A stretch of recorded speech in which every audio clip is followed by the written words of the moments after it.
నవరాత్రుల్లో 6వ రోజు లలితాదేవి అవతారం. అమ్మవారు బండాసురుడనే రాక్షసుడిని సంహరించడానికి జన్మించారు. అయితే ఆ బండాసురుడనే రాక్షసుడు ఈ దేవతలని సుఖభోగరహితుల్ని చేస్తాడనమాట. అయితే మళ్ళీ వాళ్ళు ఇంకొకరికి జన్మనిచ్చే అవకాశం లేకుండా అలా జననం అనేది ఆగిపోయిందనమాట. ఆ జాతిని అంతరింపజేయడానికి అలా చేశాడనమాట బండాసురుడు. అయితే అప్పుడు అతన్ని సంహరిస్తుందనమాట లలితమ్మ. అయితే మనలో కూడా ఎవరైనా నాకు వివాహం వద్దనో, మాకు పిల్లలు వద్దనో అంటే వీడికి బండాసురుడి లక్షణాలు వచ్చాయి అని అంటూ ఉంటారు.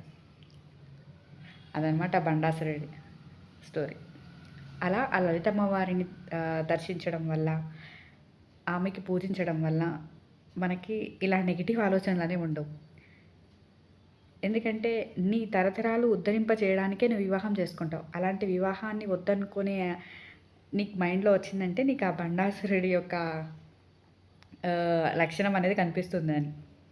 ఆ లలితమ్మ వారిని తలుచుకోవడం వల్ల, పూజించడం వల్ల అంతా మంచి జరిగి ఇలాంటి ఆలోచనలు, చెడు ఆలోచనలు రాకుండా ఉంటాయి. వెళ్ళొస్తాను మరి. మీ అలుపెరగని బాటసారి. సబ్స్క్రైబ్ టు అవర్ ఛానల్ అలుపెరగని బాటసారి.